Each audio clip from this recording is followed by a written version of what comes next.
გადაცემით ჰორიზონტის მიღმა ტრადიციულად ყოველ მეორე ხუთშაბათს გიბრუნდებით, მე ის მაგუმბერიძე ვარ, მისი წამყვანი. დღეს ჩვენ ვსაუბრობთ შეზღუდული საზღვაოს მქონე პირთა უფლებებზე საქართველოში, უფრო მეტად მათ განვითარების ისტორიაზე, ასევე სხვადასხვა მოდელებზე, რომელიც არსებობს შრომებირთა მიდგომების კუთხით, ანუ რომელიც არსებობდა შრომებირთა მიმართ საზოგადოებაში და ეს საუბარი ჩვენი დაეთმობა იმას, რომ ახლოვდება 14 ივნისი, ზუსტად ერთ კვირაში იქნება, როდესაც ეს გადაცემა უკვე ონლაინ რადიოში გაჟღერდება, მოდგება 14 ივნისი, შრომებირთა უფლებების დაცვის დღე, რომელიც მხოლოდ საქართველოში აღენიშნება, ანუ არის ორი დღე, ერთი არის 3 დეკემბერი, შრომებირთა უფლებების, რომელიც არის საერთაშორისო და კიდევ ერთი არის 14 ივნისი, რომელიც არის აღენიშნება მხოლოდ საქართველოში.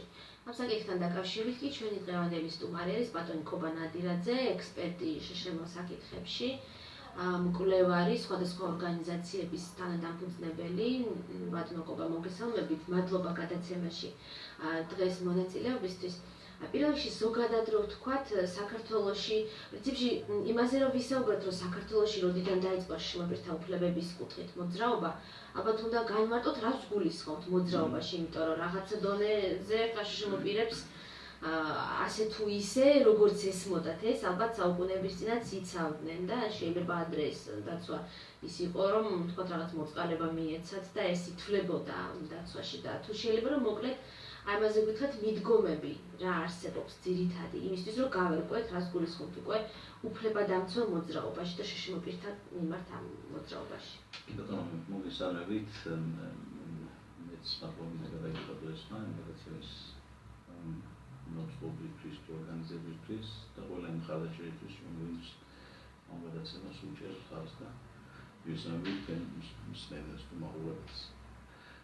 რაც შეეხება შეზღუდული პირთა უფლებების მოძრაობას, ვთქვათ, ამას თავისი რაღაც დასაწყისიც აქვს. იქიდან ალბათ, როცა ზოგადად ეს მიდგომა ამ მიდგომამდე მივიდა, ხო, საზოგადოება. ანუ რა მიდგომაზეა საუბარი, მე მიდგომამდე. უფლებრივი მიდგომაზე მაქვს საუბარი. რაც შეეხება ზოგადად მოძრაობას, შეზღუდული პირთა მოძრაობას, უფლებები რა არის, უფლებები არის იგივე კეთილდღეობა, ხო? ანუ უფლებებისთვის მოძრაობა უფრო ძალიან დიდი ხნის ისტორია აქვს. მაგალითად საქართველოს მაგალითზე თუ ვიძებთ, ყველაზე წელი არ მახსოვს, მაგრამ ეს იყო უსნათლთა კავშირი და ფულთა კავშირის არის ორგანიზაცია, რომელიც საბჭოთა დროიდან იყო შექმნილი. ამას ქონდა თავის მიზეზი, იქიდან მომდინარე, რომ როცა გაერო კეთილდღეობის ერების ორგანიზაცია შეიქმნა, იქ სხვადასხვა ქვეყნებში აქტიურად მიდიოდა შეზღუდული პირთა მოძრაობები და საბჭოთა კავშირმაც მიმდაბრძოლებით, ასე ვთქვათ, შექმნა ეს არის უქმედან შექმნილი ორგანიზაციები, ეს იყო შექმნილი მასშტაბური ხელისუფლების მიერ. და საქართველოშიც შეიქმნა ესეთი ფულთა საზოგადოება და უსნოთ საზოგადოება და მათ საკმაოდ დიდი ქონება დაუბრუნდა მას ცალკე ისტორია აქვს ამ ორგანიზაციებს. ხოლო ბუმია ეს რაც ქვია ქვემოდან შექმნილი ორგანიზაციების მიწება, სადაც 80-იანი წლების მიწურულს მაშინ შეიქმნა ეს ერქვა მაშინ ინვალიდთა ასოციაცია და ძალიან ბევრი ორგანიზაცია საერთიანებდა ის თავის სხვადასხვა მიმართულებებს. მე ეს ორგანიზაციებმა დაიყვნენ ყველა შემთხვევაში ეს ორგანიზაციები იქნებოდნენ ეგრეთ წოდებული დიაგნოზის მიხედვით შექმნილი ორგანიზაციები და ეს მარტო საქართველოში არა, ეს ყველა ქვეყანაში ესე იწყებოდა მოძრაობა შეზღუდული პირთა მიერ შექმნილი ორგანიზაციები. ძალიან საინტერესო ისტორია ის, იმიტომ რომ ერთიანდებოდნენ ძირითადად ერთ რაღაც სამედიცინო დაწესებულებაში გაერთიანებული მოთავსებული პაციენტები ერთ განყოფილებაში, სადაც ერთმანეთს იცნობდნენ. კი, ეს ხო მიზეზი, ის გამოც ხდებოდა ის, რომ დიაგნოზი ხდებოდა გაერთიანებული. ხანგრძლივი დროიდია ამ ჯგუფებს უხდებოდა ერთად ყოფნა, ხო? და რა მოთხოვნებით დაიწყო ასეთი ეს მოძრაობა? არ იყო რაღაცა უნივერსალური რაღაცა ჰოსპიტალი, იყო ჰოსპიტალი, სადაც იყო თქვათ უსნათლოები ერთად იყვნენ ამ რაღაცა ინსტიტუციები იყო, სადაც მათ ერთად ყოფნა უხდებოდა და ამიტომაც ან კომუნიკაციის შედეგად მოხდა ის, რომ თქვათ ჩამოყალიბეს ეს ორგანიზაციები. აი ჩემ ორგანიზაციაზე რომ ვიმჯეროთ, მაგალითად ამ დროს არის ეს ორგანიზაცია შექმნილი, სახელწოდებით შეიქმნა ჰემოფილიისა და დონორობის ასოციაცია. და როცა ამ ორგანიზაციას ჩვენ ვქმნით, მაშინ იყო ძალიან სერიოზული პრობლემა მერვე ფაქტორის სისხლის შემადგენელი მერვე ფაქტორის კონცენტრაციის სერიოზული დეფიციტი იყო ამაში სისხლის ადამიანის გამზარდება. და ძირითადი მიზანი იყო რომ ეს მედიკამენტი გაჩენილიყო. ამ მიზნით შევეკრიბეთ და რო ყოფილიყო რაღაც მეტი სამედიცინო მომსახურება, რეაბილიტაცია და ასე შემდეგ. თუმცა შემდეგ უკვე რაღაცა წლების განმავლობაში უკვე როცა ეს ორგანიზაციები აი მიმართულებით მუშაობდნენ, ფაქტობრივად ყველა მიმართულებით მუშაობდა, სამედიცინო მიდგომიდან გამომდინარე ეწეოდა თავის საქმიანობას. საინტერესო არის იმ პერიოდში ის, რომ თქვათ ეს ორგანიზაციები როგორ იღებდნენ დაფინანსებას. ისინი ძირითადად ფინანსდებოდნენ ბიუჯეტიდან, მაშინ არ იყო ესეთი კერძო ისინი განვითარებული ხო? კერძო და ორგანიზაციები და ცებულებების სექტორი არ იყო ესე განვითარებული და ძირითადად საბიუჯეტო ორგანიზაციებიდან იღებდნენ დაფინანსებას, ამ პირდაპირ ბიუჯეტიდან ხდებოდა მათი სუბსიდირება. და შემდეგ უკვე რომელიღაც წლიდან უკვე შემოვიდნენ დონორი ორგანიზაციები და უკვე სვანილი მეთოდი დაიწყეს ამ ორგანიზაციებმა ფინანსების მიღება. ამ პერიოდში ზუსტად ხელისუფლებას როცა აწუხებდნენ, ასე ვთქვათ, ეს ორგანიზაციები მიდიოდნენ საკუთარი პრობლემებით, ხო, ყველა თავისი დიაგნოზის მიხედვით. სახელმწიფო მათ ეუბნებოდა, რომ აი უსინათლოების ეს პრობლემა აქვს, ხო, მე სპენის სამკონეები ჯგუფი მივიდოდა ის ეთქოდა, რომ აი ჰემოფილი დაავადებულებს ეს სერიოზული პრობლემა აქვს და აი ეს ერთმანეთზე გადაბრალებით ხდებოდა ის, რომ აი შეიძლება ნაკლები დაეხარჯათ ბიუჯეტიდან, ხო? ეს რა თქმა უნდა უკვე იმათ უფრო მძიმე პრობლემა აქვს, ეხლა თქვენთვის არ გცალია, ხო, ამ პრინციპით დაახლოებით. ამ პრინციპით. აი უცხოეთში მაგალითად ასევე დიაგნოზით იქნებოდა ორგანიზაციები, მაგრამ მას შემდეგ რაც შეზღუდული შეძლებლობის მქონე პირებმა სხვადასხვა კატეგორიის შეზღუდული შეძლებლობის პირებისათვის მისასტომი გახდა განათლების მიღება სხვადასხვა საუნივერსიტეტო საგანმანათლებლო დაწესებულებებში, იქ უკვე მოხდა ის, რომ სხვადასხვა კატეგორიის შეზღუდული შეძლებლობის პირებს შორის მოხდა ეს კომუნიკაცია და აღმოაჩინეს მათ, რომ მათ აი იგივე პრობლემიდან გამომდინარე, მათ ბევრი რამ აერთიანებს, ხო, საკუთარი მიზნების მიღწევისათვის. დიახ, შესაძლოა ნამდვილად მაგალითად ხო, რაღაც კონკრეტული საჭიროებები გავერთიოთ ერთ დიდ ზოგად რაღაცაში, მაგალითად თუ ვიღაც ან ერთად დავგეგმოთ, რომ ჩვენ დავყოს იმან და ისეთ მე რა თვითონ ვიკარნავოს მე პირობები, არამედ ჩვენ თვითონ შევთავაზოთ რაღაც ჩვენი სტრატეგია, რომ რა პრიორიტეტები გვაქვს ყველას ერთად აღებული. მაგალითად, რაღაც კონკრეტული მედიკამენტის არარსებობა შეიძლება ითარგმნოს ზოგადად ჯანდაცვის მისაწვდომობაში ყველასთვის და მაშინ ეს არ იქნება ბრძოლა მარტო რომელიღაც კონკრეტული ჯგუფისთვის, რომელსაც შეიძლება ის წამალი ჭირდება. დიახ, ამ რაღაც ნახევარი საშუალებაზე ან ნებისმიერ რეაბილიტაციის პროგრამაზე ან სხვა. აი ანალოგიურად საქართველოშიც ეს მოხდა ის, რომ ამ ორგანიზაციებმა დაიწყეს გაერთიანება. სხვადასხვა დიაგნოზით შექმნილ ორგანიზაციებმა დაიწყეს გაერთიანება და ესეთი ორგანიზაციები აი საინტერესო რა იყო ჩვენთან როგორც გითხარით თავდაპირველად შეიქმნა ესე ერქვა სახელი ინვალიდთა ასოციაცია, რომელიც სხვადასხვა კატეგორიის შეზღუდული შემოსავლების პირთა მიერ შექმნილ ორგანიზაციებს აერთიანებდა. ეს ჩვენთან დამოუკიდებლობის შემდეგ უცნაურად მოხდა, ხო, დიახ, აი 80-იანი წლების ბოლოს მე დაიშალნენ ესენი ცალკე ორგანიზაციებად, ну რაღაცნაირად დამოუკიდებლად იარსებეს და მე უკვე აი ეს დამოუკიდებელი ორგანიზაციები ხელახლა შეკავდნენ აი მიზეზ ტრამიზეთაც თქვით ხო რომ დაინახეს აუცილებლობა რომ გაერთიანებულიყვნენ და ერთობლივი ძალებით ებრძოლათ საკუთარი უფლებებისთვის. თუმცა აი მაშინაც მე როგორც მახსოვს ძალიან ბევრისთვის არ იყო ცნობილი ეს იგივე უფლებრივი მიდგომა და ძირითადად მაინც აი ეს აქტივისტები, მოძრაობის წარმომადგენლები ძირითადად მაინც სამედიცინო საქველმოქმედო აი თქვენ რომ გადახედოთ მაგალითად თუ როგორ მიმართავდნენ ისინი იგივე ხელისუფლებას თუ კერძო დაწესებულებებს ისინი რაღაც თხოვნის წერილებით მიმართავდნენ, არა ის, რომ მაგალითად სახელმწიფო ვალდებულია, თქვათ, რაღაცა კანონი შეიმუშაოს, ან თუნდაც დააფინანსოს რაღაცა პროგრამები, ხო? აი, აქედანაც ჩანდა თუ პროგრამები, რომელსაც მაშინდელი ორგანიზაციები ახორციელებდნენ, ძირითადად იყო ეს რაღაც ეპიზოდურად გარკვეული პირების დახმარება, სამედიცინო დახმარება, ან სოციალური დახმარების გაწევა. ეს საქველმოქმედო პროგრამებს ახორციელებდნენ და არა მაგალითად ის რომ თქვა რაღაც კვლევები განეხორციელებინათ, რაღაც სტრატეგია შეიმუშავებინათ, რაღაც რეკომენდაციები მიეწოდებინათ სახელმწიფოსთვის, ხო რაღაც სამოქმედებებთან ან სამოქმედო გეგმაზე ემუშავათ და საკუთარი უფლებებისთვის ეწოდა.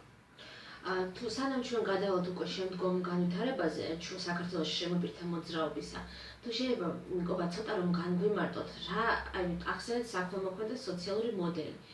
ზოგადად გლობალურად, ხო, რას ნიშნავს ეს მოდელი, მათი დამახასიათებელი ნიშნები, ხო? არსებობს იგივე რელიგიური მოდელი, საქველმოქმედო, უკვე მერე სოციალურიც არსებობს, სამედიცინო ადამიანის უფლებების დაფუძნებული. ძალიან მოკლედ თითოზე რას ნიშნავს ეს? მიდგომები. აი რელიგიურს როცა ვახსენებ, პრინციპში აი რელიგიური მიდგომიდან მოდის ეს სამედიცინოს და საქველმოქმედო მიდგომების ბოლო შემთხვევაში ჩვენ ქართულ საზოგადოებაში. თუმცა არც სხვა რელიგიები არ არიან ამისგან შორს. რას გულისხმობ, ანუ ჩვენი ამ რელიგიის, ჩვენ ეს არ არის ქრისტიანობას, მართლმადიდებლურ ქრისტიანობას არ ეხება ეს ხოლმე. შეგვიძლია პირის განხილოს როგორც უმწეოს, რაღაც ნეოლს, ხო, დაავადებულს, რომელსაც რაღაც მკურნალობა ჭირდება, თვალის ახელა ჭირდება, თუ რაღაც, ხო, ფეხზე გატარება ჭირდება, რაღაც შემო. და ის არის უმწეო, მას მუდმივად ჭირდება რაღაც დახმარება. ეს არის აღწერილი უბრალოდ და ტრადიციულად საზოგადოებაში ეს მიდგომა მოდიოდა. შემდეგ უკვე ჩამოყალიბდა უფრო ეს სამედიცინო მიდგომა, ძირითადად, ხო? თუმცა არც საქველმოქმედო მიდგომას დაუკარგია თავისი აზრი. ეს მიდგომებს რაც შეეხება. ამ მიდგომებმა ჩამოაყალიბა ორი ძირითადი მიდგომა, რა, ეს შეიძლება დავაქვათ ეს სამედიცინო მიდგომა და მერე უკვე აი ბოლო პერიოდში ეს თანამედროვე მიდგომას ეძახიან, ეს არის სოციალური მიდგომა. და აი ამ მიდგომებს შორის განსხვავებას და ერთი არის რომ ძალიან დიდი მნიშვნელობა აქვს, რომ ვიცოდეთ საზოგადოება მიცოდეს, მათ შორის არსებული განსხვავება რა არის და მეორე არის აუცილებელი ალბათ ვიცოდეთ თუ რატო გჭირდება ამის ცოდნა. კაი, თქვა გავასწავლეთ რა არის სამედიცინო მიდგომა, სოციალური მიდგომისგან, ხო? აი რატო გჭირდება ეს ისთვის არის და რაში ვლინდება ეს, მაგალითად რაში ვლინდება სამედიცინო მიდგომა, ძალიან საინტერესო, ხო? იგივე საქველმოქმედო და იგივე რელიგიურ მოდელზე შეგვიძლია ვთქვათ, რომ ეს რაღაც სირცხვილიც ალბათ იმის ნაშთია, ის რომ ეს შემოპირის ეს შეზღუდვა შესაძლებლობა აღიქვება რაღაცა ცოდვის შედეგად სასჯელად ოჯახის და შესაბამისად არის დასამალი. რა არის ამ შემთხვევაში სამედიცინო მოდელის გამოვლენა? ხო, ეს მიდგომები ქმნის გარკვეულ სტიგმებს, რაც პირველ რიგში ხელს უშლის თავად შეზღუდულ პირებს იმისათვის, რომ ისინი იყვნენ სრულპასუხო წარმოდგენილი საზოგადოებრივ ცხოვრებაში. იმასაც რომ მაგალითად თვითონ შეზღუდულ მქონე პირებიც ხო საზოგადოების ნაწილი არიან, ამიტომ მათაც იგივე მიდგომები აქვს. ის კი არა რომ თქვათ ისინი რაღაც ობიექტურ მიდგომებს იზიარებენ და დანარჩენი საზოგადოება მათ მიმართ იზიარებს რაღაც არაობიექტურ რაღაც სამედიცინო საქველმოქმედო მიდგომას. ისინი ჩვეულებრივი საზოგადოების წევრები არიან და ისინი იზიარებენ დღესაც აი საქველმოქმედო სამედიცინო მიდგომას. მიუხედავად იმისა, რომ შეიძლება ვინმე მიცოდეს რაღაც ზეპირად ამ ორ მიდგომას შორის განსხვავება, რეალურად შეიძლება აი რაღაც საკუთარ მოქმედებებში უკვე გამოიკვეთოს ის, რომ ის რეალობაში იზიარებს არა თანამედროვე მიდგომას, არამედ რჩება მოძველებულ სამედიცინო საქველმოქმედო მიდგომას. მე ვთქვი უკვე რომ რატო აქნეთი ამას ხო მნიშვნელობა და აი საზოგადოების დამოკიდებულებას ამ მიდგომების მიმართ პირდაპირ აისახება უკვე მე საზოგადოების მოქმედებაში თავად შეზღუდულ პირთან მიმართ პირდაპირ ხო ეს რაში ვლინდება იმაში თუ რას გეგმავს მიღება სახელმწიფო რა აქტივობებს ხო ან კერძო სექტორი ან სოციალურ პასუხისმგებლობას როცა ვიძახით ხო რას გეგმავს რაში ხედავს ამ პრობლემებს და რას თავაზობს შეზღუდულ პირებს იმისათვის რომ მათი უფლებები იყოს დაცული ან დასთავაზოს დღემდე მაგალითად თუნდაც მას შემდეგ რაც 2014 წელს ევროპის პარლამენტმა მოახდინა გაეროს კონვენციის შეზღუდული პირთა უფლებების კონვენციის რატიფიცირება, აი მას შემდეგ რა შესთავაზა ახალი კონვენციის, რომელმაც სწორედაც შემოიტანა აი ეს უკვე სამართლებრივ დონეზე შემოიტანა საქართველოში ეს სოციალური მიდგომა, ანუ უფლებებზე დამყარებული მიდგომა. ჩვენ რომ ამას გადავხედოთ, გავაანალიზოთ, ნახავთ, რომ პროგრამები, რომელიც აი მაშინდელი დროის იყო, ხო, აი რაც ისტორია მოვყავით შეზღუდული პირთა უფლებების განვითარების. იმ დროინდელი პროგრამები მოქმედებს ფაქტიურად. ძალიან უშნო ცვლილებები თუ ეყოდეს. ზუსტად იგივე პროგრამები მოქმედებს დღესაც. მაყურებელსაც რომ განვმარტოთ, ხო, თუნდაც ის რომ შემოპირი აღიქვება უვნებელ რაღაც სიკეთის განსახიერებად, ასეთ სუფთა ადამიანად, ესეც არის იგივე სამედიცინო და რელიგიური მიდგომის ნაწილი. ანუ რა თქმა უნდა, ეს ერთის მხრივ კარგია რომ კარგები ვართ, ხო, მაგრამ მეორე მხრივ ეს ნიშნავს, რომ ჩვენ რაღაცების კეთება, ანუ რაღაც არჩევანის გვაქვს წართმეული.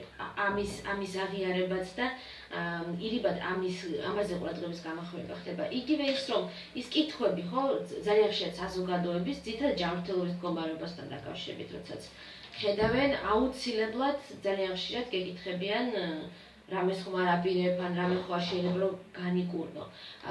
იმას კი არ ვამბობთ, რომ ეს არ უნდა იკითხონ. იმიტომ რომ არ უნდა არ არსებობს თუ ადამიანს აინტერესებს, ხო, ის ინტერესი მაინც აქვს და უბრალოდ დარჩება დათრგუნული. მაგრამ საინტერესო რატომ ჩნდება, ხო, ეს ინტერესი ამ მკურნალობის მხრივ, ხო, მკურნალობასთან მიმართებაში.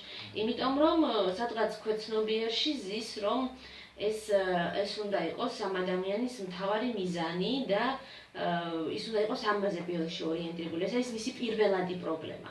პრობლემა არის აღქმაში, იმის აღქმაში, რომ თუ შეზღუდული შესაძლებლობა გაქვს, ეს ავტომატურად ნიშნავს საზოგადოება გიწესებს შენ პრიორიტეტს ცხოვრების ზოლს არჩევანს იმისას, რომ შენ მაინც და მაინც უნდა გაინტერესებდეს პირველ რიგში შენი განკურნება და დანარჩენი ცხოვრება ერთგვარად მეორე პლანზე უნდა იყოს გადაწეული, რასაც უკვე სოციალური მოდელი და ადამიანის უფლებებზე დაფუძნებული მოდელი ამას უპირისპირდება და ამბობს, რომ ადამიანი პირველ რიგში ადამიანია და მას ყველა ის იგივე ინტერესი აქვს შემოპირს, რაც შეიძლება შეზღუდულს არ მქონე პირსაც ჰქონდეს და ამიტომ მას აქვს უფლება და ის შეიძლება თვითონ განსაზღვრავდეს თავის ცხოვრებისელ პრიორიტეტს. და ეს შეიძლება არ იყოს სულაც განკურნება, არამედ იყოს რაღაც განათლება, დასაქმება, ჩართულობა სხვადასხვა სფეროებში და არა მარტო ერთ სფეროში. ესეც ძალიან საინტერესო ფენომენია, ხო? ამ მიდგომების განვითარება სადღაც მოდის საერთოდ 2000 საუბარი როცა დაიწყო საქართველოში, ეს არის დაახლოებით 2000 წლების დასაწყისიდან, 2001 წლების დასაწყისიდან მიდგომებთან დაკავშირებით საზოგადოებაში საუბარი. და ძალიან სწორედ ჩამოყალიბდა ესე იგი ეს განსაზღვროს, რა თქმა უნდა, იმას მერე უკვე რომ ისევ სტიგმებს დამოკიდოთ, ხო, ისევ საზოგადოებას თავაზობს, სწორედ აღნიშნე, თუ რა არის რა უნდა იყოს შეზღუდული შემოწმებული პირისთვის პრიორიტეტი, თქვა, ხო, რომ ის იყოს გამოკვებილი, ან მას კონდეს საკმაო მას მის ოჯახს კონდეს საკმაო საშუალება იმისათვის, რომ მიიღოს გამოკვებილი და რაღაც აუცილებელი სამედიცინო მომსახურება მიიღოს და არა ის, რომ მაგალითად მიიღოს განათლება. აი ჩემ დროს მე რო სკოლაში დავდიოდი, მაგალითად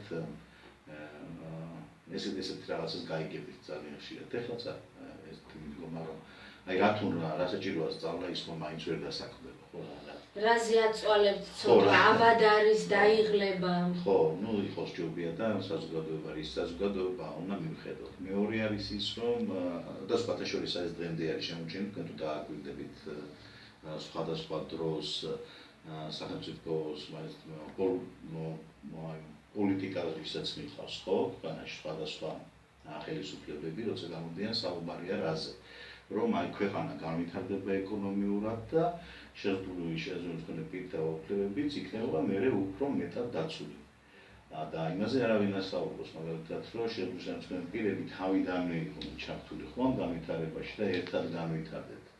ამ თავის წვლილს ვერ ხედავს ვერც საზოგადოება, ვერც ერთობა იმაში, რომ შეგვიძლია თქვენ პირს ასევე შეუძლია თავის წვლილი შეიტანოს და ეს არის სწორედ მიზანი და ამისთვის შეიძლება იგრძნოს ადამიანი, რომ ის იყოს თანაბარი მონაწილე. აი მაშინ რა მოთხოვნები იყო ყოფა 2000-იან წლებში და დღევანდელ მოთხოვნებს რომ შევადაროთ შიშიმპირთა მოძრაობის. ხო, აი ეს ეპიზოდური როგორც გითხარით, მაგალითად აღმოჩენა იმის, რომ თქვა, აი შეგვიძლია თქვენ პირს ესაჭიროება თქვა, ეპიზოდურად გადაუდებლად რაღაც სამედიცინო დახმარება დღესაც ხდება, ხო, რაღაც ნახავთ სატელევიზიო იმაში განსხვავებებში, რომ ის ასწავლოთ ესაჭიროება რაღაცა რაღაც პომალობის ჩატარება და ეს უცხოეთში კეთდება და რაღაცა აქაც იყო ხოლმე იგივე მგზავრს განსხვავებები და ამისთვის გროვდებოდა ხოლმე რომ ვიღაცას რამოდენიმე ადამიანს შეუგრიბავდნენ თქვა რაღაც შეაგროვებდნენ თანხას რაღაცა მისი მკურნალობისათვის ან მაგალითად სოციალური დახმარებას გასცემდნენ ხოლმე მახსოვს არასამთავრობო ორგანიზაციები ასე შეუძლია თქვენ პირებისათვის როგორც უმწერლობისთვის რაღაც თანხის ჩამორიგება ну и უფრო ისეთი ისტორია კიდევ გამოდიოდა ბიუჯეტი კონდათ სახელმწიფო პირდაპირ სუბსიდირება ახდენდა თქვა დაიმური ორგანიზაციის მევახსენე უსმენთ და ურთა კავშირის მათ ჰქონდათ თავისი უძრავი ქონება მათ ჰქონდათ საწარმოები დღესაც აქვთ რაღაც დღესაც არის ხო ნუ ის მდგომარეობაში აღარ არის რაც მაშინ იყო მაგრამ საკმაოდ მაღალ ბიუჯეტიანი ორგანიზაცია იყო უსმენთ ორგანიზაცია მაშინ და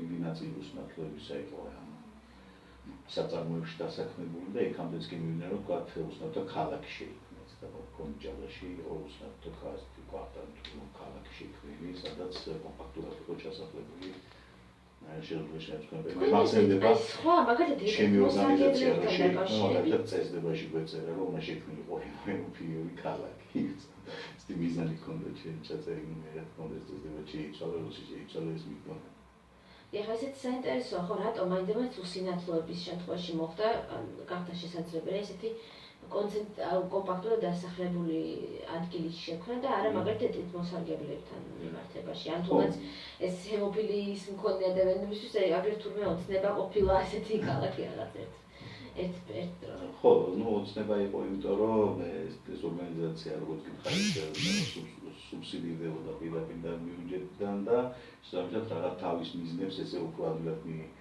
მიაღწევდა ორგანიზაცია თავის ბენეფიციარების ორგანიზაციას მიიჩნევდა. რაც შეეხება იმას, რომ რატო უსინათლოები და სხვა ჯგუფები არა, ზოგადად კატეგორიები და რა ავიღოთ, თქვათ, ჯგუფებად რო დავხოთ, ხო, შეგვიძლია თქვენ პირები ერთ-ერთი სერიოზული ან ყველაზე ჯგუფი რომელიც არის უფრო პეტრი ინტეგრაციის შესაძლებლობა უფრო მეტად აქვს შესაძლებელი ინკლუზიის არის სმენის საკონი ადამიანები უსაფლოები თუმცა ეთნიკ მოსარგებლებსაც აქვს შესაძლებლობები ხო მათემატიკასაც იგივე განათლების კუთხით თუ აღარ მიუწვდომელი იყო გარემონტი უფრო მეტ მნიშვნელობასაც კიდეს გარემონტი მიუხედავად მაგისა ინფორმაციის გაცვლა რასაც აწდებიან უსაფლოები ამ შემთხვევაში და სმენის საკონი ადამიანები განსაკუთრებულად პრო აუცხოვებს საზოგადოებისგან და ძალიან უზღუდავს მათ შესაძლებლობას იმისათვის რომ სუპრასიტყვასთან ჩართული საზოგადოების ცხოვრებაში ინფორმაციის გაცვლას აქ ეს მნიშვნელობა რითაც მაგალითად იგივე ჰემოფილი და აღდებულ სხვა კატეგორიის შეძლებული პირები ამ ხრივ არიან შეძლებული თუმცა ამ ჯგუფები ძალიან სერიოზული ჯგუფი რომელიც ასევე ძალიან თუ კატეგორიად შეგვიძლია რომ ეს ვთქვა და ინტეგრაციის კუთხით რო გულისხმობ რა თქმა უნდა ეს ზოგადად მენტალური და ფსიქოსოციალური შეუძლებელი ადამიანები და ისინი იყვნენ რა თქმა უნდა ინსტიტუციებში იყვნენ თუმცა ეხლა გრძელდება იცით ალბათ ეს ინიციატივა ფსიქოლოგიური სამყოფები ნაცვლად რეაბილიტაციის ცენტრებში იქნება ფსიქოლოგიური სამყოფები ახლა ჩვენ გადავედით უკვე თანამედროვე რეალობაზე და რომ შევადაროთ ან წარსული 10 წლეული 20 წლეული რომ განვიხილოთ როგორ შეიცვალა დღეს მოთხოვნები და დღის წესრიგი შეშემოყირებთან დაკავშირებით და თუ კი შეიცვალა და რა შეიცვალა? აი ეს მე თქმა უნდა შეიცვალა და ის აღარ იგივე მიდგომები საზოგადოებაში არის შეცვლილი, განსაკუთრებით ახალგაზრდებში შეიმჩნევა ეს მე ხა, როცა მიხდება რაღაც შეხვედრების შემონაწილეობა, იგრძნობა, რომ ახალგაზრდები უფრო მეტად არიან ინფორმირებული და უფრო იციან თქვა ამ მიდგომების შესახებ, განსხვავების შესახებ ამ მიდგომებს შორის და ის თუ რა შეიძლება რა საჭიროები გააჩნიათ შეგვიძლია პირებს. მაშინ როცა მაგალითად სასკოლო საზოგადოება სამწუხაროდ მე ჩემი გამოცდილებით შემიძლია თქვა რაღაც კვლევას ვერ დავეყნობი გაცილებით ჩამორჩება თავისი ამ პროგრესით მიდგომების კუთხით ვიდრე თქვა ახალგაზრდობა იქნება სტუდენტობა თუ სკოლის მოსწავლეებისკენ. არა მე ჩვენ უფრო მოძრაობაზეც რო ვთქვათ დღევანდელი მოძრაობა რას მოითხოვს ფართოდ და ისე გლობალურად და როგორ შეიცვალა თვითონ მოძრაობის შიგნით ხო აი ამ სოციალური მოდელის გააზრება ხო იმის გააზრება რომ არა შემოპირში ემდენად პრობლემა არამედ გარემოში და იმის გააზრება რომ თუ კი გარემო იქნება მიმღებლური და ამაში არ იგულისხმება მხოლოდ ფიზიკური ბარიერები არამედ მიდგომები, აღქმები, დამოკიდებულებები, მაშინ შემოპირით შესაძლოა თანაბრად იქნეს სხვებთან ერთად ინტეგრირებული საზოგადოებაში და ჩვეულებრივ იცხოვროს ჩვეულებრივი ცხოვრებით. კი ბატონო, მე უკვე თქვი, რომ აი დიაგნოზის მიხედვით იქნებოდნენ თქვა ხო ეს ორგანიზაციები, თუმცა მე მოხდა ამათი გაერთიანება საკუთარი კვლევებისთვის და რაღაც ეპიზოდში რაღაც წარმატებებსაც მიაღწიეს. აი იგივე პერიოდში იქნება ესეთი ორგანიზაციებმა დაიწყეს ძალიან აქტიურად შექმნა, ეს არის მშობელთა შეგვიძლია მშობელთა ორგანიზაციებმა. მას შემდეგ რაც ეს საბჭოთა სისტემა, ესე ვთქვათ, დაფინანსების სისტემა, ესე ვთქვათ, შეიცვალა და ვეღარც კერძო სექტორიდან ვეღარ იღებულობდნენ საკმაო რესურსებს ეს ორგანიზაციები თავის საქმიანობისათვის და ვერც ბიუჯეტიდან ვეღარ ხდებოდა საკმარისად დაფინანსება და ამასთან ერთად საჭირო იყო სხვადასხვა სერვისების მიწოდება შეგვიძლია პირებისათვის ამ არასამთავრობო ორგანიზაციების უდიდესმა ნაწილმა დაიწყეს თვითონ ესეთი სერვისების შექმნა. მათ შორის მშობელთა ორგანიზაციებმა დაიწყეს სერვისების შექმნა და უკვე აი დღეს რო გადავხედოთ ძალიან დიდი ნაწილი შეზღუდული შესაძლებლობის მქონეებით და საკითხებზე მუშაობენ არასამთავრობო ორგანიზაციების და თავად ორგანიზაციები, რომლებიც შექმნილი არ და იმართება შეზღუდული შესაძლებლობის მქონეებით და მიერ ეკონომიკური ორგანიზაციები მართავენ გარკვეულ რაღაც სერვისებს სერვისის მიწოდებლები ვეუბნებიან და ფინანსდებიან სახელმწიფო ბიუჯეტიდან. შედარებით ნაკლები არის ეს ორგანიზაციები, რომლებიც ინარჩუნებენ დამოუკიდებლობას, ანუ ისინი არ იღებენ არც სერვისებს არ აწვდიან, არ იღებენ ბიუჯეტიდან დაფინანსებას და ისინი სწორედ მიზნად ისახავენ იმას, რომ თვალი გაადევნონ იმას თუ რა პროგრამებს, როგორ გეგმავს პროგრამებს, რა პროგრამებს სახელმწიფო და რაღაც რეკომენდაციები მიაწოდოს სახელმწიფოს, ხო?